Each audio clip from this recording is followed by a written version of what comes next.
Buongiorno e benvenuti a questa edizione del nostro telegiornale. Vediamo subito i titoli. 2 omicidi oggi a Lentini, a pochi chilometri di distanza. Una vittima è Sebastiano Palermo, sorvegliato speciale. Il killer lo ha aspettato davanti casa e gli ha sparato in faccia. L'altro cadavere trovato nelle campagne. Quando posso rivedere mio padre è la richiesta della figlia di Barreca, accusata di aver partecipato al massacro della madre dei 2 fratelli ad Altavilla Milicia. Sui sanguinosi riti per liberarli dal demonio si attendono le risposte dell'autopsia. Rubano in uno studio di radiologia da Cicastelle. Il titolare li insegue e recupera la refurtiva tra l'indifferenza generale. Ultimi giorni per il Carnevale di Sciacca. 6 carri allegorici sfilano per una delle feste più antiche dell'isola. Contro l'indifferenza al look down, la mostra dell'artista Iago, ospite della Fondazione Federico II a Palermo. Calcio, il Palermo al Barbera batte il Como 3-0 ed è terzo in classifica. Sfida la capolista per il Catania che questa sera alle 20:45 ospita la Juve Stabia. Il Messina oggi in campo a Giuliano.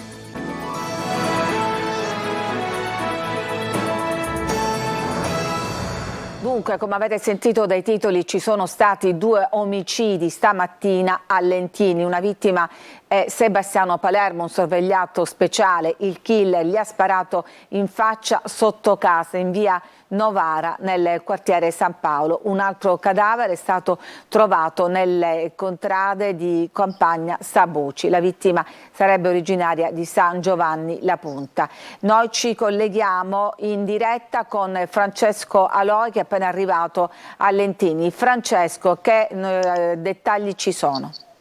Sì, Lorena, lo vedete il capannello di curiosi qui in via Rossini, nel vicolo via Novara c'è il cadavere dell'uomo. 38 anni, i RIS stanno facendo i rilievi, le indagini, ma naturalmente non si esclude nessuna pista.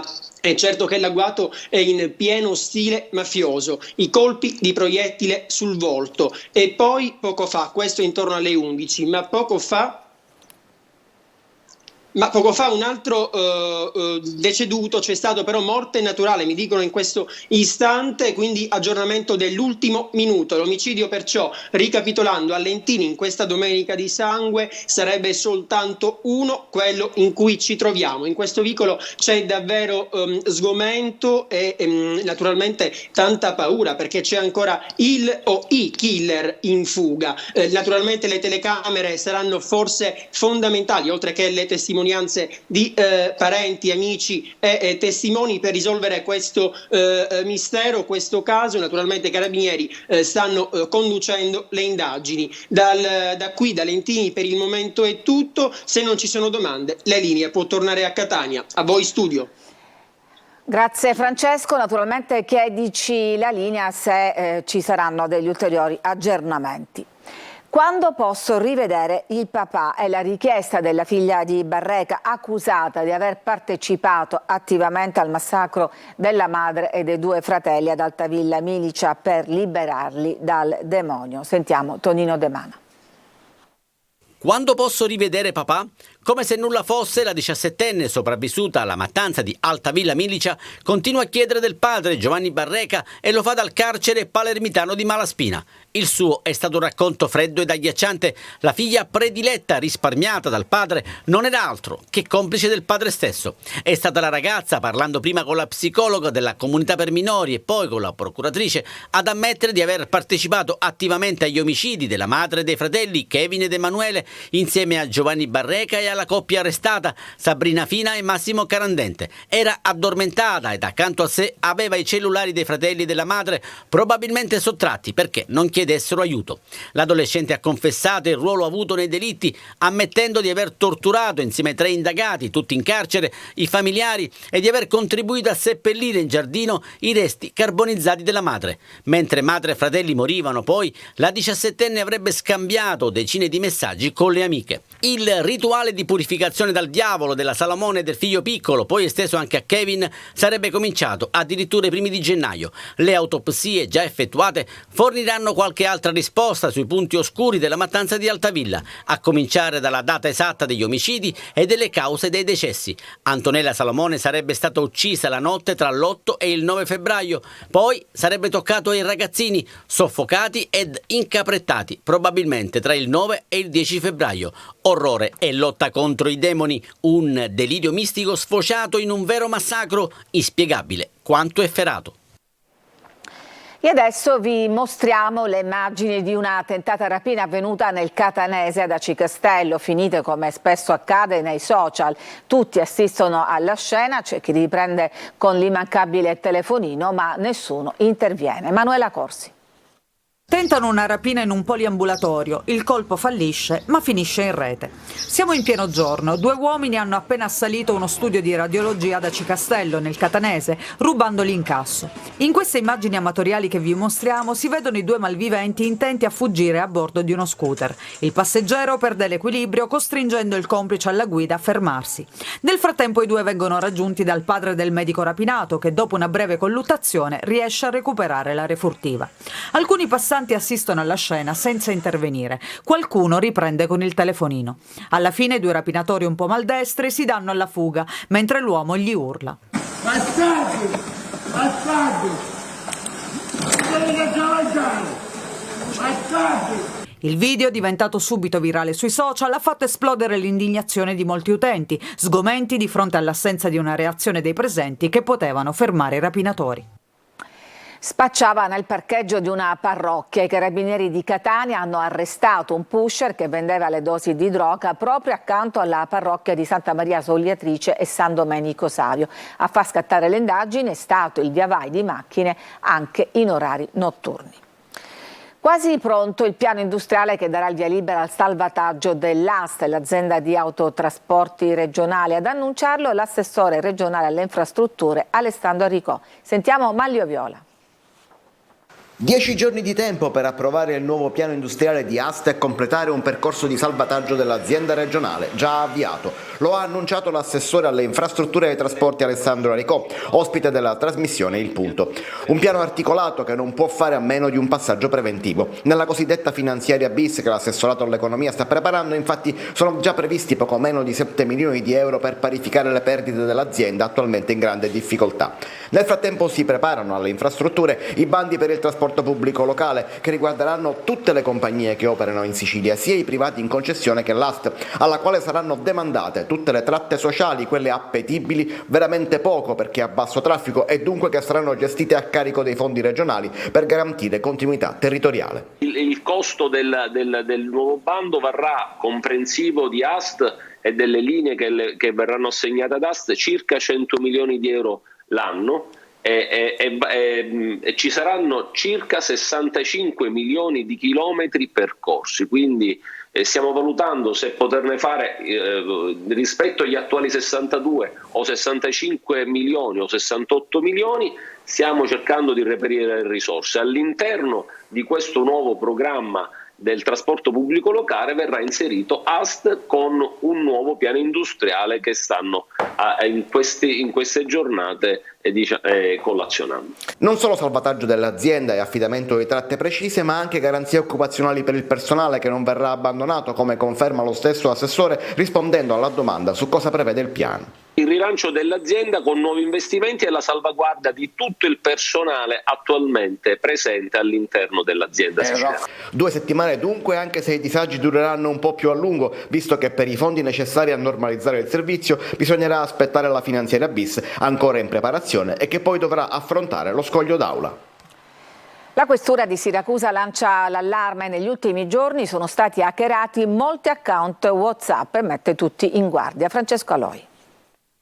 Un post su Facebook per mettere in allerta tutti. Così la questura di Siracusa avvisa del pericolo. Stanno aumentando di ora in ora gli account WhatsApp hackerati. Sono diverse le denunce che abbiamo ricevuto e che continuiamo a ricevere non solo a Siracusa, ma anche in altre città siciliane in merito al furto del proprio account WhatsApp.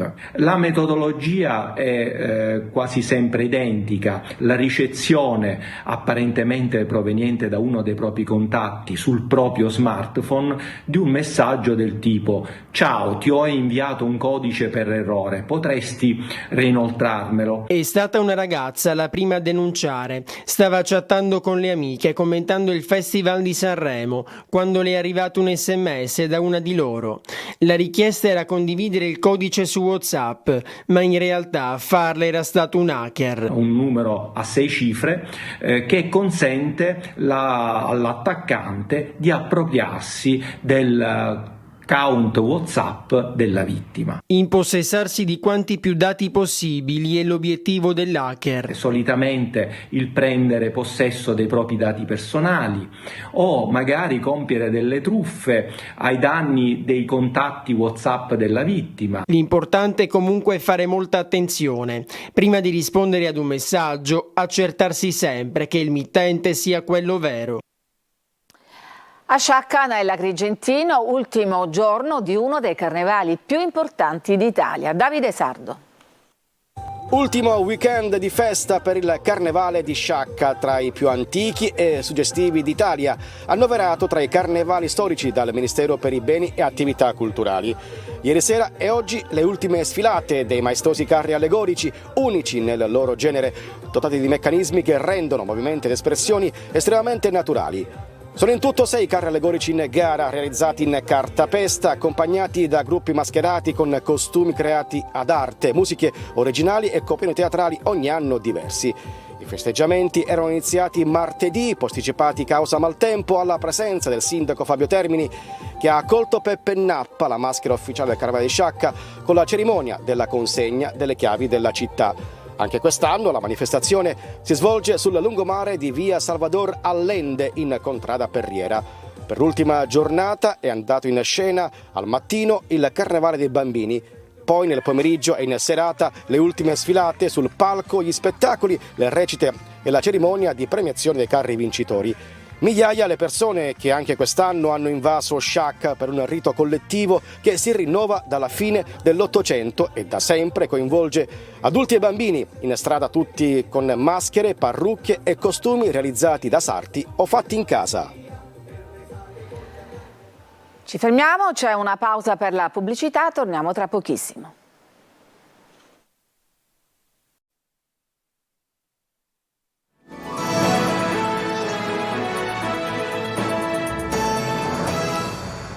I misteri di Via D'Amelio in scena con il dramma di Claudio Fava, La grande menzogna. Al Teatro Donna Fugata di Ragusa Ibla, David Coco nei panni del giudice Borsellino. Sentiamo Veronica Barbarino.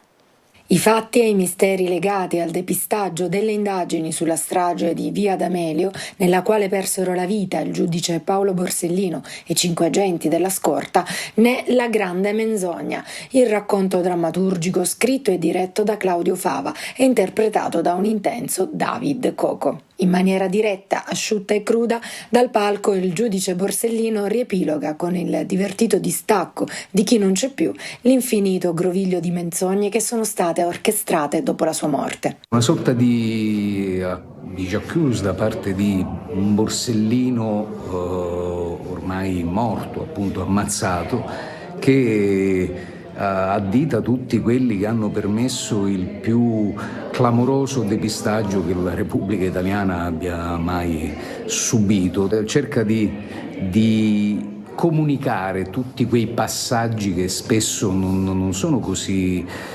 ben conosciuti, perché probabilmente anche non so se per volontà o per mancanza di coraggio si è voluto fare così, cioè non non sono mai stati ben raccontati determinati momenti. Nella sua prima regia, il giornalista ed ex presidente della Commissione d'inchiesta e vigilanza sul fenomeno della mafia e della corruzione in Sicilia porta al pubblico un grande esempio di teatro sociale che sposa la legalità e che denuncia una realtà che è sì fatta da mafiosi, ma che è alimentata da collusione e silenzi e restituisce al pubblico un prezioso lavoro di svelamento della realtà. Lo scultore di fama internazionale Iago ha portato a Palermo la sua opera contro l'indifferenza. Look Down è esposta nel cuore del Palazzo Reale a Palermo e voluta fortemente dalla Fondazione Federico II. Il servizio. Un bambino di marmo bianco rannicchiato in posizione fetale, posizionato al centro del cortile Macheda del Palazzo Reale a Palermo, rivolto verso uno dei luoghi spirituali più importanti al mondo, la Cappella Palatina, simbolo della convivenza tra culture e religioni diverse. Si tratta della celebre opera Look Down, chiaro invito a guardare in basso, realizzata da Iago e voluta a Palermo dalla Fondazione Federico II.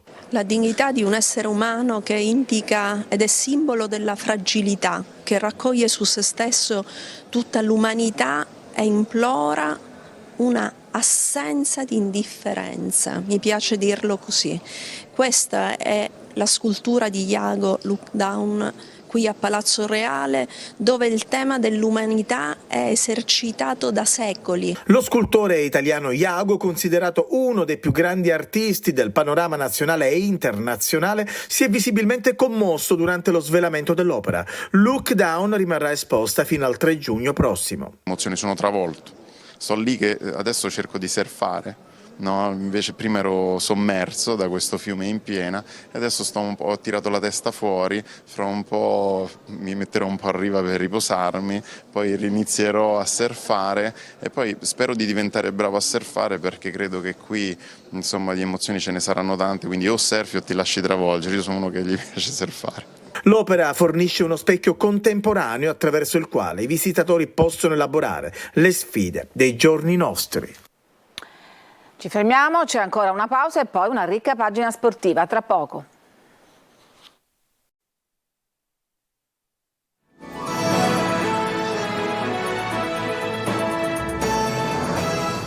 Ed eccoci allo sport, vince e convince il Palermo che batte il Como e vola in classifica. Marco Gullà. Una vittoria pesante, importante, chissà, forse quella della svolta. Il Palermo batte il Como 3-0 e dà un segnale fortissimo al campionato. Ehi, guardateci, ci siamo anche noi per la promozione diretta. Un messaggio chiaro. Il Palermo vince, convince, segna, prende molti meno gol rispetto a un mese fa ed esprime anche un bel calcio. Al Barbera ieri è stato così. Dopo la paura per il possibile svantaggio annullato per offside, il Palermo segna con Brunori. Nella ripresa Corini ingabbia il Como e il resto lo fanno Ranocchi e Di Francesco. 3-0 e classifica che sorride sempre più. Lo stadio pieno, tutto quello che ne consegue, dunque la squadra non era sciolta come al solito, però siamo stati dentro, abbiamo tenuto botta, siamo saliti e abbiamo fatto salire il nostro livello, abbiamo fatto per me gli ultimi 20-25 minuti del secondo tempo molto bene, abbiamo fatto un bellissimo gol con Matteo e poi per me con un secondo tempo qualitativo, sia per l'attenzione in fase non possesso, la qualità nel palleggio, abbiamo legittimato una vittoria che nel computo totale penso sia meritata. Ancora una grande prestazione di Mariano, sempre più uomo assist, e poi anche l'altro esterno Di Francesco andato a segno. Tutti quanti ci mettiamo a disposizione e cerchiamo di togliere qualcosa a noi delle volte, cerchiamo di dare un aiuto al compagno, penso questa sia la strada per far sì che poi si possano raggiungere risultati, ma questo da parte di tutti, penso ai centrocampisti, allo stesso Matteo che si è aiutato tantissimo anche in fase difensiva, a Checco, Di Mariano, tutti quanti, tutti hanno fatto una partita determinata. E il Palermo sabato prossimo è chiamato ad un'altra grande sfida, big match allo Zini contro la Cremonese. Sfida alla capolista per il Catania che questa sera alle 20:45 ospita la Juve Stabia. Francesco Triolo. Le parole del presidente Pelligra come vitamina, come carica di fiducia ed entusiasmo, quello che serve oggi al Catania. La sfida alla capolista Juve Stabia diventa uno spartiacque importante per la stagione rossazzurra, non solo per l'obiettivo playoff, per la classifica, per i 3 punti, piuttosto a livello mentale, alla vigilia di un finale di febbraio che vedrà i rossazzurri giocarsi il pass per la finale di Coppa Italia, che vale quanto un terzo posto in classifica. Pelligra rilanciato, adesso tocca alla squadra, seppure contro un avversario che non è proprio l'ideale da affrontare in questo momento. La Juve Stabia arriva al Massimino dove il pareggio contro il Brindisi, vuole riscattarsi e difendere, magari allungare la distanza in classifica dal Picerno, oggi a 6 punti. Anche per i campani, quella di stasera è una gara che vale tanto.